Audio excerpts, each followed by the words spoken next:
Hi everyone, I welcome you all again on a new day with our daily The Hindu newspaper based MCQs. So let's just start without wasting our time. First question from today is the Hornbill Festival. So first of all you should know a few things about this festival. देखो ऐसे questions just because of cultural diversity of our nation और काफ़ी सारी चीज़ें अगर मैं consider करूँ तो मेंस के लिए भी उतना इंपॉर्टेंट होता है और प्री के लिए तो होते ही हैं एमसीक्यू टाइप्स में। तो आपको इसमें ना अच्छे से आइडिया होना चाहिए कि क्या क्या होता है। कई बार बहुत माइन्यूट डिटेल्स भी पूछ ली जाती हैं, तो you should know these things, है ना। तो सबसे पहले अगर मैं बात करूं हॉर्नबिल फेस्टिवल की, तो it is known as festival of festivals, है ना। त्योहारों का भी त्यौहार बोला जाता है इसको, मतलब एक प्रीमियर फेस्टिवल है। ऐसे मतलब फेस्टिवल तो बहुत होते हैं but it is like utmost important festival है। कौन से स्टेट का? नागालैंड का। ठीक है। It is celebrated by almost all the major Naga tribes in Nagaland and इसको हर साल मनाया जाता है। It is celebrated annually from 1 to 10 दिसंबर। ये भी आपको पता होना चाहिए, ठीक है। और इसको कहाँ मनाया जाता है? It is celebrated at Kisama heritage village, जो कि आपका नागालैंड की कैपिटल कोहिमा के पास में है ना। ये आपको पता होना चाहिए। अच्छा, इसको कब से सेलिब्रेट किया जाता है? It was started in 2000 bye the government of Nagaland. क्यों? ताकि प्रमोट कर सकें एक तरह से जो भी यहाँ की सारी ट्राइब्स हैं उनके बीच में जो इंटर ट्राइबल यूनिटी है, और साथ ही साथ यहाँ का जो इंडाइजीनियस कल्चर है उसको प्रमोट करना, उसको प्रिजर्व करना, एंड साथ ही साथ टूरिज्म को भी प्रमोट करना, है ना। तो ये सारे फैक्टर्स आपको पता होने चाहिए। अच्छा, इसका नाम हॉर्नबिल क्यों है ये भी आपको पता होना चाहिए, डायरेक्ट क्वेश्चन पूछा जा सकता है। तो it is named after a bird, hornbill, जिसको नागा फोकलोर्स में एक बहुत ही एक रेवर्ड बर्ड है, मतलब कि एक बहुत ही जैसे पूजा जाता है। ये एक सिंबलाइज करता है जैसे ब्यूटी को, ट्रेडिशन को, वेलर को, है ना। ये आपको पता होना चाहिए। तो हॉर्नबिल फेस्टिवल के बारे में इतनी सारी चीज़ें पता है, तो सॉल्व करते हैं। फर्स्ट क्वेश्चन है, it is held annually in the Kohima at Kisama heritage village, बिल्कुल सही। It is organise by the government of Nagaland to promote, बिल्कुल सही। It is celebrated only by the, नहीं, it is celebrated almost by the all the Naga tribes, है ना। It is started, बिल्कुल सही, है ना। तो 1 2 and 4 ओनली, तो ए ऑप्शन। नेक्स्ट आगे चलते हैं। NCBC, that is national commission for backward classes. अब देखो, जैसे ही मैं एनसीबीसी की बात करता हूँ तो आपको काफ़ी सारी चीज़ें एकदम से याद आनी चाहिए। एनसीएसटी, एनसीएससी, एनसीडब्ल्यू, है ना। तो इन सब का तो एक तो आपको आर्टिकल्स पता होने चाहिए, साथ ही साथ इनके कॉन्स्टिट्यूशनल स्टेटस अगर हैं तो आर्टिकल के हिसाब से वो पता होना चाहिए, नहीं है तो नहीं पता। मतलब जो भी आपको सारा चीज़ें डिटेल में पता होनी चाहिए। तो सबसे पहले हम बात करते हैं एनसीबीसी की। तो it is a constitutional body. Constitutional है तो इसके लिए कॉन्स्टिट्यूशन में स्पेसिफिक आर्टिकल होगा। वो आर्टिकल है 38, 338 बी। अब 338 बी, जब मैं बात करता हूँ, मैंने आपको बताया किसी भी आर्टिकल नंबर के साथ अगर ए बी सी ऐसे लिखा हो, इसका मतलब कि ये ओरिजिनल आर्टिकल में नहीं था, ये अमेंडमेंट से ऐड हुआ है। इसका मतलब क्या हुआ कि एनसीबीसी जो है ओरिजिनली कॉन्स्टिट्यूशनल बॉडी नहीं थी। एनसीबीसी को एस्टेब्लिश किया गया था एक लॉ के थ्रू जिसका नाम है NCBC act of 1993।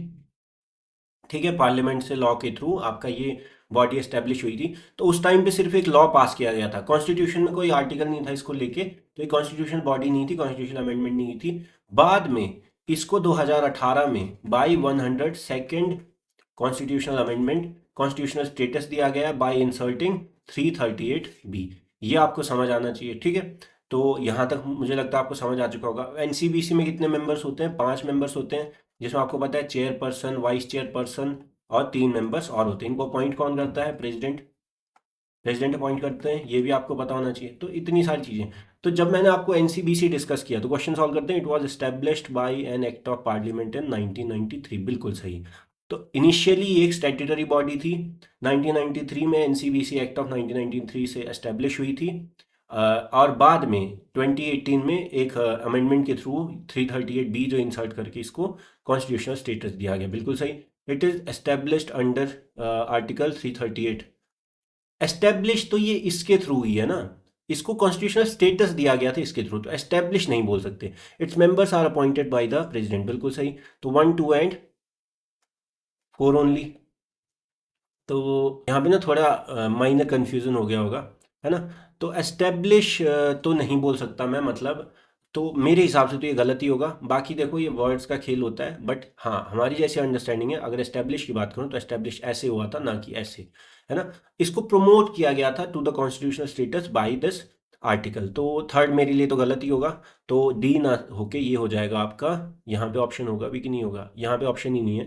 That's okay, 1 2 and 4 only, है ना। आगे चलते हैं, आपको कॉन्सेप्ट समझ आना चाहिए, बाकी ये सब छोटी मोटी दिक्कतें चलती रहती है।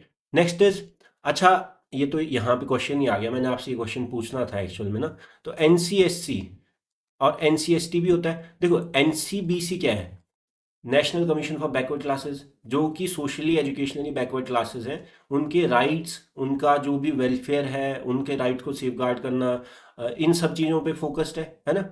और उनकी कंप्लेंट्स ये सब चीज़ें देखना, है ना, मॉनिटर करना।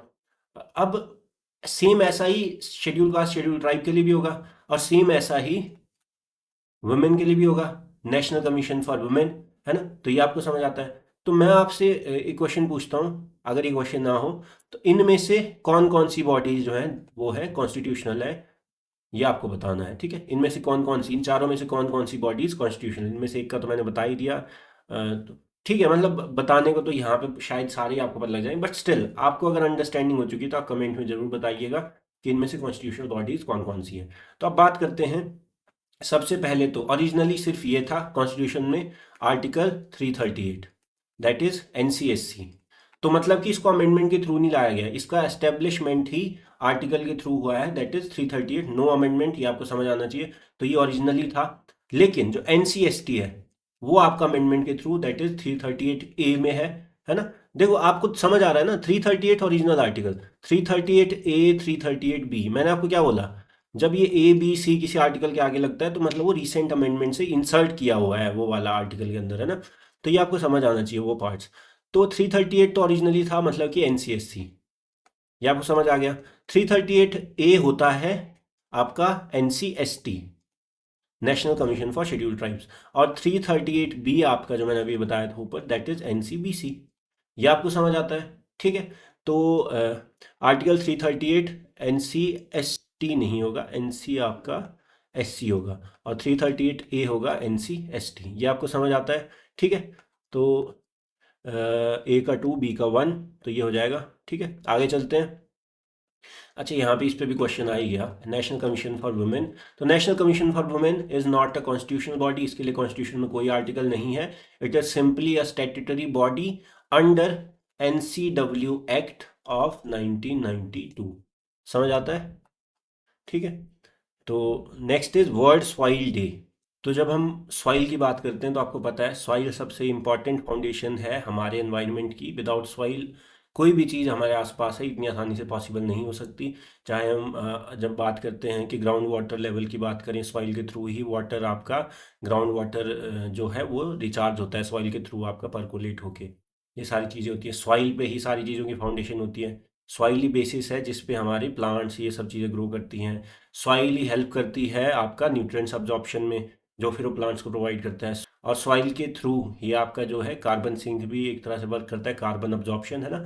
तो ये आपको समझ आना चाहिए। तो वर्ल्ड सॉइल डे को मनाया जाता है हर साल 5 दिसंबर, आज का दिन, ठीक है। ये आपको समझ आना चाहिए। इसको एस्टेब्लिश, मतलब इसकी शुरुआत किसने की थी, फूड एंड एग्रीकल्चरल ऑर्गेनाइजेशन, है ना, ये आपको पता होना चाहिए ग्लोबल लेवल पे। और इंडिया में इसको ministry of agriculture and farmer welfare के थ्रू प्राइमरली देखा जाता है, प्राइमरली इसको इसके मतलब अंडर आपका चलाया जाता है। तो ये आपको पता होना चाहिए। और 2025 का थीम आपको पता होना चाहिए, that is healthy soil for healthy cities. तो यहाँ पे सिटीज़ में फोकस है। देखो हम रूरल सॉइल की जब भी बात करते हैं तो हमें लगता है कि रूरल किसानी ये सब, लेकिन अर्बन सिटीज़ में भी तो सॉइल है, और अर्बन सिटीज़ में सॉइल की इंपॉर्टेंस इन रियलिटी ज़्यादा है। रूरल में तो फिर भी सॉइल का कोई मतलब ऐसे हमें कोई कंसर्न नहीं दिखता, लेकिन अर्बन सिटीज़ में क्या हो रहा है, जैसे कंक्रीट एंड ऑल ये सब, और एक तरह से जितना ज़्यादा रैपिड इंफ्रास्ट्रक्चर डेवलपमेंट हो रहा है तो सॉइल उतना ही कम कम होती जा रही है। उससे क्या होता है, उससे काफ़ी सारे इश्यूज होते हैं। सॉइल हमारे लिए काफ़ी सारी चीज़ें, जैसे आपका जितने भी मेजर, जैसे आपका अगर मैं बात करूँ प्लांट्स एनिमल्स, इन सब को हेल्प करता है, सस्टेन करता है, एनवायरनमेंट को सस्टेन करता है। साथ ही साथ आपका सॉइल के ही ऊपर हम सारी चीज़ें करते हैं, जैसे आपका गार्डनिंग हो गया या आपका कोई पार्क्स हो गया, ये सब अगर सॉइल ही खत्म हो जाएगी तो हम करेंगे क्या, कुछ नहीं कर सकते। ये आपको समझ आना चाहिए एनवायरनमेंट रिलेटेड। तो it is celebrated on 5 December, it was established bye FAO, the theme for 2025 is healthy soil for healthy cities, India observes under ministry of environment forest and climate change. बिल्कुल गलत, ministry of agriculture and farmer welfare, है ना, ये आपको पता होना चाहिए, primarily इसके अंडर होता है। तो फोर्थ गलत हो गया, तो 1 2 and 3 only. Next, CBI, central bureau of investigation. सबसे पहला पॉइंट जो डायरेक्ट प्री का क्वेश्चन हो सकता है, देखो सीबीआई ना तो कॉन्स्टिट्यूशनल बॉडी है, ना ही ये एक स्टैट्यूटरी बॉडी है, मतलब ना तो ये किसी एक्ट से बनी है, ना ये किसी कॉन्स्टिट्यूशनल बॉडी मतलब कॉन्स्टिट्यूशनल है। तो इसमें होगा क्या आपका, इसका मतलब क्या है कि ये आपका वैसी एक बॉडी है जो आपका एग्जीक्यूटिव ऑर्डर या एग्जीक्यूटिव रेजोल्यूशन से बनी है। हाँ इंडीड इसकी जो पावर्स हैं ये अपनी पावर डिराइव किसी एक्ट के थ्रू ही करती है, बट हाँ इसका एस्टेब्लिशमेंट किसी एक्ट के थ्रू नहीं हुआ है। तो ये आपको पता होना चाहिए, कई बार कंफ्यूजन होता है। It is non constitutional and non statutory, है ना, ये आपको पता होना चाहिए। इट इज़ एग्जीक्यूटिव ऑर्डर या एग्जीक्यूटिव बॉडी है, एग्जीक्यूटिव रेजोल्यूशन से बनी है, लेकिन हाँ इसको पावर्स तो एक एक्ट के थ्रू ही प्रोवाइड होती हैं, एस्टेब्लिशमेंट भले ही ना सही। That is Delhi special police establishment act of 1946, ये आपको पता होना चाहिए, ठीक है। तो दूसरी बात अगर मैं करूं, इसकी खास बात क्या है, मतलब पावर इसकी इस एक्ट के थ्रू है, इन्वेस्टिगेशन जो भी ये करता है ना, और ये नोडल एजेंसी है जो कि आपका कोऑर्डिनेट करता है इन्वेस्टिगेशन को इंटरपोल के लिए, है ना। इंटरपोल भी आपको पता होगा, इंटरपोल नेशंस एंड ऑल, है ना। और इसको इसका फंक्शन किसके अंडर होता है, फंक्शन भी आपको पता होना चाहिए। काफ़ी लोगों को लगता है होम अफेयर्स के अंडर, नहीं, it functions under department of personal, है ना, जो कि आपका किसके अंडर आता है, department of personal, ministry of personal and like आपका जो पेंशन एंड पब्लिक ग्रीवेंसेज है ना, जो भी आपका मिनिस्ट्री है, मिनिस्ट्री ऑफ पर्सनल मिनिस्ट्री, है ना, ये सब आपको पता होना चाहिए। अच्छा, फिर आपका सीबीआई की अगर मैं बात करूं, तो सीबीआई का जो डायरेक्टर होता है, सीबीआई का जो डायरेक्टर होता है, पहले तो ये अपना एक्ट के थ्रू जो इनका था इसी के थ्रू होता था, लेकिन सीबीआई के डायरेक्टर की अपॉइंटमेंट बाद में अब लोकपाल एक्ट के थ्रू गवर्न होती है ना। इसके थ्रू क्या होता है कि एक पैनल बनती है, 3 मेंबर्ड आपका रिसर्च कमेटी होती है, जिसमें आपका पीएम होते हैं, सीजेआई होते हैं और लीडर ऑफ अपोजिशन होते हैं, ठीक है। ये एक नेम रिकमेंड करते हैं, ये भी आपको पता होना चाहिए, फिर सेंटर उनको अपॉइंट करता है, ठीक है। और सीबीआई किसकी एजेंसी, ऑब्वियसली सेंट्रल गवर्नमेंट की एजेंसी, ये भी आपको समझ आना चाहिए, ठीक है। तो इतनी सारी चीज़ें आपको पता होनी चाहिए। अब मैं बात करता हूँ एक बहुत अच्छा कॉन्सेप्ट, दैट इज कि सीबीआई अगर सेंट्रल गवर्नमेंट की एजेंसी है, लेकिन इन्वेस्टिगेशन अगर ये करती है, क्या करती है, ये इन्वेस्टिगेशन करती है, ठीक है। तो लेकिन इन्वेस्टिगेशन तो काम पुलिस का होता है, और पुलिस क्या है, एक स्टेट सब्जेक्ट है। मैंने आपको बताया था ना, स्टेट लिस्ट, सेंट्रल लिस्ट और मतलब यूनियन लिस्ट और कंकरेंट लिस्ट, ये आपको बताया था, स्टेट सब्जेक्ट, यूनियन सब्जेक्ट और कंकरेंट सब्जेक्ट। तो पुलिस स्टेट सब्जेक्ट है, तो मतलब कि अगर सीबीआई को, ठीक है, मतलब अगर आपका किसी स्टेट में जाके इन्वेस्टिगेशन करनी होगी तो सीबीआई का तो वहाँ पे जुरिस्डिक्शन ही नहीं है। तो इसलिए सीबीआई को इस एक्ट में लिखा हुआ है कि सीबीआई को नेसेसरी है कि परमिशन लेनी पड़ेगी, कंसेंट लेना पड़ेगा स्टेट गवर्नमेंट का, ऑफ द कंसर्न स्टेट जहाँ पे उनको इन्वेस्टिगेशन करनी है।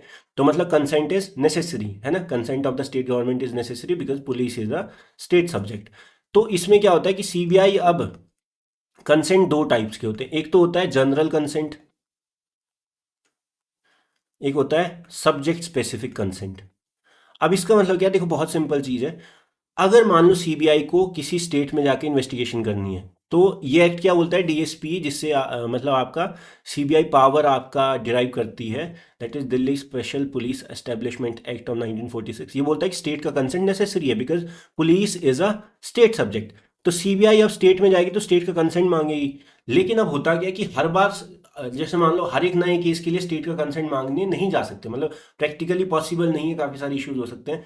तो होता क्या है कि ऐसा बोला जाता है कि स्टेट्स अगर एक जनरल कंसेंट दे दें, general consent in the sense कि हाँ ठीक है दे दिया हमने कंसेंट लिख के, जिस जिस स्टेट ने देना हो वो एक जनरल कंसेंट दे देते हैं, एक जनरल कंसेंट। उससे क्या होता है कि सीबीआई को बार बार कंसेंट मांगने की नीड नहीं होती है। लेकिन क्या ये नेसेसरी है, बिल्कुल नहीं, वो स्टेट की मर्जी पे होता है। स्टेट चाहे तो जनरल कंसेंट दे के रख सकता है, फिर से क्या होता है सीबीआई को बार बार ऐसे मतलब केसेस में जिस चीज़ का जनरल कंसेंट है उस केसेस में बार बार स्टेट की परमिशन लेने की नीड नहीं होती इन्वेस्टिगेशन के लिए, वो डायरेक्ट इन्वेस्टिगेशन शुरू कर सकते हैं, है ना, जो भी कंसर्न इशू है उस पर। लेकिन अगर मान लो कुछ स्टेट ऐसे भी होंगे जिनको लगेगा नहीं हम नहीं देंगे जनरल कंसेंट, सीबीआई को अगर हमारे स्टेट में इन्वेस्टिगेशन करनी है तो बार बार हमसे सब्जेक्ट जिस चीज़ पे इन्वेस्टिगेशन करनी है वो बता के हमसे कंसेंट लेना पड़ेगा। तो उसको बोलते हैं सब्जेक्ट स्पेसिफिक कंसेंट, जो सीबीआई को लेना पड़ेगा। अगर स्टेट ने उनको जनरल कंसेंट नहीं दिया है या किसी सब्जेक्ट पे कंसेंट नहीं दिया है, तो उनको उस सब्जेक्ट से रिलेटेड अगर इन्वेस्टिगेशन करनी है तो उनको आपका स्टेट का कंसेंट लेना होता है। और इट इज़ नेसेसरी, स्टेट का कंसेंट नेसेसरी होता है। बिना स्टेट के कंसेंट के सीबीआई आपका ओवर रीच नहीं कर सकता अपने जुरिस्डिक्शन को, है ना। ये आपको समझ आना चाहिए, ठीक है। तो ये आपको आई होप समझ आ चुका होगा। तो सॉल्व करते हैं। It is a statutory body establish under, नहीं, एस्टेब्लिश नहीं हुआ इसके थ्रू। इसकी पावर इस आपका एक्ट के थ्रू डिराइव होती है। पावर जो है ये अपनी इस एक्ट के थ्रू डिराइव होती है। जैसे आपने सुना है ना, जैसे मान लो आपको मैंने काफ़ी पहले बताया था, जैसे सीपीसीबी है, पॉल्यूशन कंट्रोल बोर्ड है सेंट्रल, वो आपका एस्टेब्लिश हुआ है under the water prevention and control of pollution act of 1974। लेकिन उसकी पावर्स किस एक्ट के थ्रू डिराइव होती हैं? एयर पॉल्यूशन एंड या prevention and control of pollution act of 1981। तो ऐसा भी होता है काफ़ी सारा, तो आपको समझ आना चाहिए। तो सीबीआई आपका non constitutional non statutory body है जिसकी पावर्स डिराइव होती हैं इसके थ्रू। तो ये एस्टेब्लिश नहीं हुआ, वन गलत हो गया। तो ये तो आपका it is under the ministry of home affairs, it is under the, बिल्कुल गलत। इट इज़ अंडर आपका मिनिस्ट्री ऑफ पर्सनल, जिसमें डिपार्टमेंट ऑफ पर्सनल ये सब। It is India's nodal agency, बिल्कुल सही। इंटरपोल कोऑर्डिनेशन के लिए, इंटरपोल से रिलेटेड इन्वेस्टिगेशन जो भी होती है इंटरपोल नेशन से, उसको ये कोऑर्डिनेट करते हैं इंडिया में। It is govern by the Lokpal act for appointment of CBI director, बिल्कुल सही है ना। लोकपाल एक्ट आपका पहले अलग होता था, पर अब लोकपाल एक्ट आपका गवर्न करता है अपॉइंटमेंट ऑफ सीबीआई डायरेक्टर। तो 4 सही है, 3 सही है, 2 और 1 गलत है। तो यहाँ पे फिर से ऑप्शन की गड़बड़ी हो गई है, आपने इस पर ध्यान नहीं देना है।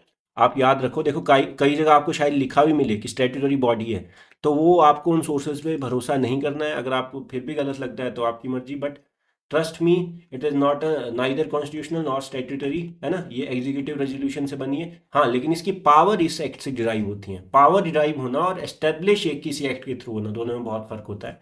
ये आपको समझना पड़ेगा, बेसिक पॉलिटी, है ना। Next is consent for CBI. तो under the DSP act of 1946, Delhi special police establishment act, जिससे ये पावर डिराइव करता है, एस्टेब्लिश नहीं हुआ। CBI requires which form of consent? तो जनरल कंसेंट चाहिए होता है। अगर जनरल जनरल कंसेंट दे दिया तो बार बार उनको मांगने की नीड नहीं होती। स्टेट ने एक बार जनरल कंसेंट दे दिया, सभी स्टेट ने अपना अपना जनरल कंसेंट दे दिया जिसने, तो वहाँ पे सीबीआई को अगर इन्वेस्टिगेशन करनी होगी तो उस केस में फिर सीबीआई को बार बार पूछने की नीड नहीं होती है। लेकिन हाँ, अगर मान लो स्टेट ने जनरल कंसेंट नहीं दिया, अगर जनरल कंसेंट दिया भी है लेकिन किसी सब्जेक्ट पे नहीं दिया, मान लो 3 ही सब्जेक्ट पे जनरल कंसेंट दिया या कुछ ऐसा, तो फिर उनको अगर किसी चौथे सब्जेक्ट या ऐसे सब्जेक्ट जिसपे आपका कंसेंट नहीं मिला है, उस सब्जेक्ट स्पेसिफिक कंसेंट भी लेना पड़ता है, जो मैंने आपको बताया था, केस बाय केस बेसिस पे, है ना। तो या तो जनरल कंसेंट या तो ये, ठीक है। तो ये आपको समझ आना चाहिए, 2 टाइप के कंसेंट। तो जनरल कंसेंट चाहिए होता है, केस स्पेसिफिक भी चाहिए होता है, मतलब जो जैसा नीडेड वैसा। कंसेंट फ्रॉम गवर्नर, बिल्कुल गलत। स्टेट गवर्नमेंट से चाहिए होता है, ना कि गवर्नमेंट। कंसेंट फ्रॉम स्टेट, बिल्कुल सही है। आप स्टेट गवर्नमेंट को बाईपास नहीं कर सकते। तो 1, 2 एंड 4 ओनली, ये आपको समझ आता है ना। तो that's all for the day. I hope you like the video. If you like the video, do like it, comment it, share it and subscribe to the channel, है ना। And thank you so much for joining me. I will see you all in the next lecture.